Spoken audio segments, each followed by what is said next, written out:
1,000 kilograms worth of red grapes that we harvested today was only a part of the grapes in their vineyard and only a part of the red grapes. So the 1,000 kilograms that we took to the co-op will be turned into wine by the co-op, but Bob and Gina also kept 500 kilograms of grapes to make their own house wine.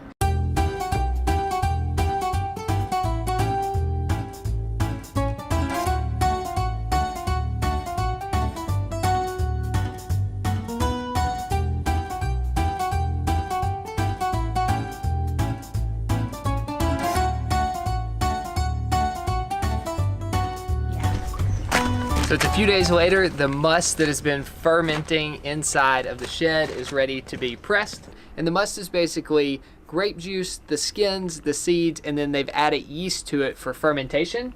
And this like layer of the skin forms on top and it cuts off the oxygen. So you have to push it down and expose all of the juice to the oxygen.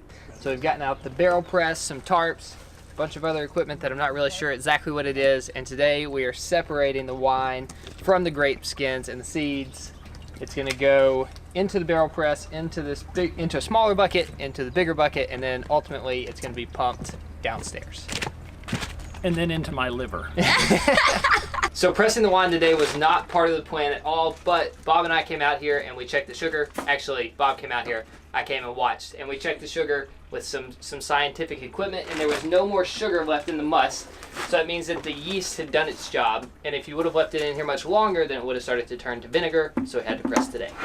So we're pouring the must into the barrel press. The skins and the seeds are staying inside of the wood, and all of the juice is flowing out into this thing. So after it comes out of the barrel press, it's going through a colander and a screen that looks just like a window screen. Is that what it actually is, or is this wine equipment? Yeah, that's why it looks like that. Okay. And then it goes into the smaller bucket, and at that point it's basically unsettled wine. We're pouring it into the bigger bucket because it's going to need to be pumped into the metal tank that is down in the basement, and ultimately it's going to go into a barrel, but the barrel's not ready yet. Right? Let's try a little of this. Thank you. Let's get the first taste. Little green. Little puckery. Not bad. Yay! Not bad for 10 days old. Now it needs is 4 or 5 years. Go. Whoa. Vino. Beautiful.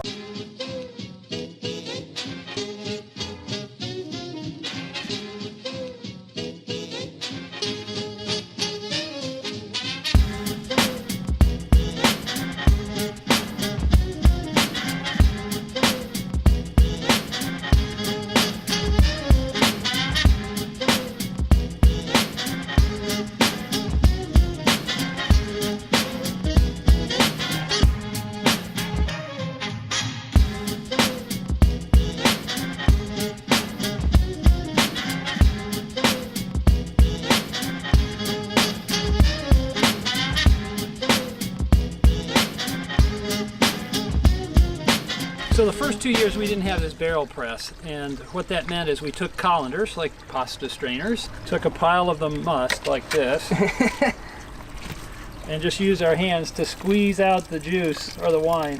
For over 100 liters. Yeah, more like a couple hundred liters.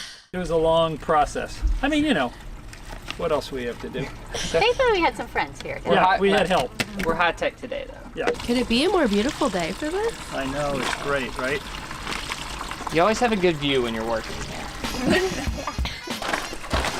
Great idea. Good? Good, yeah. Getting down to the bitter end. Ah. The bitter end. Whoa. Could be. I don't know. You think it's wine or coffee? Could work for either one for sure.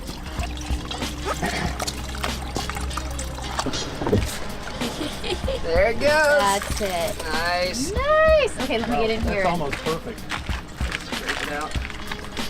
That's good, Rob. Not sticky, Nate.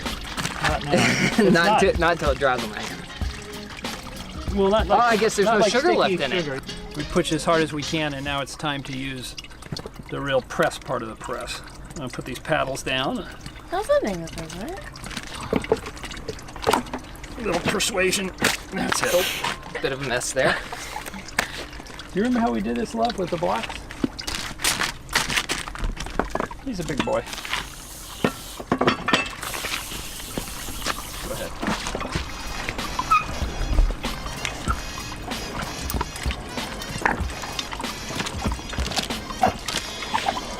It's a poor Little decision one. for everybody. Swing it around. If we're lucky, we'll get about 130 bottles out of this. Okay. So how much more do you think this will press out in comparison to what we've already done? Can we get a couple buckets Yeah. or? No clue. Okay. I'd say a couple buckets. And how do you think this changes the taste as When you opposed press, so if we press gently, it'll be the same. to? Okay. Once you get to the point where seeds are starting to crack, then you get a real astringent sort Okay. of taste. Oh, that's right. Ah. Nate, you want to do that? No. Where else are you gonna get to do this, Nate? That's true. All right, give it to me. Just back and forth. Yeah, just try to keep this in. I got it. Just kind of gently, yeah, so it doesn't move too much.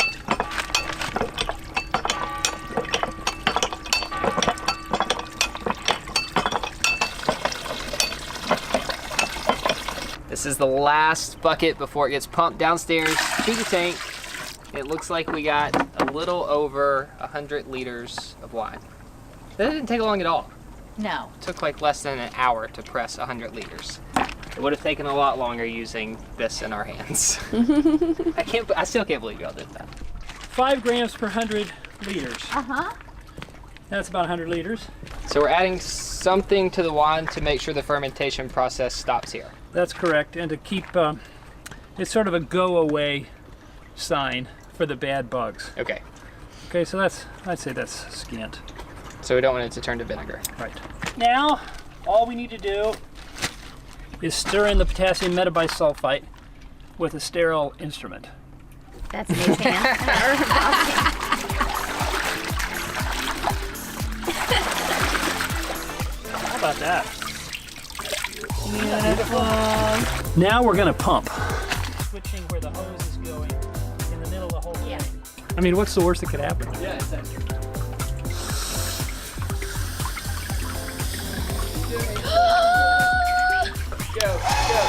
Whoa! The wine is pumping! What an operation. Oh my gosh. This wine is coming from all the way up on the driveway. It's like really going. Okay, and now Nice. over and then over. Woo! And then you dump that into whichever one. We did it! Okay. That's it. Got one more bottle. All right. Sweet. And that's a wrap on the 2017 Red Vendemmia. Y'all are so cool. You guys did a great job. I know. You gals did a great job.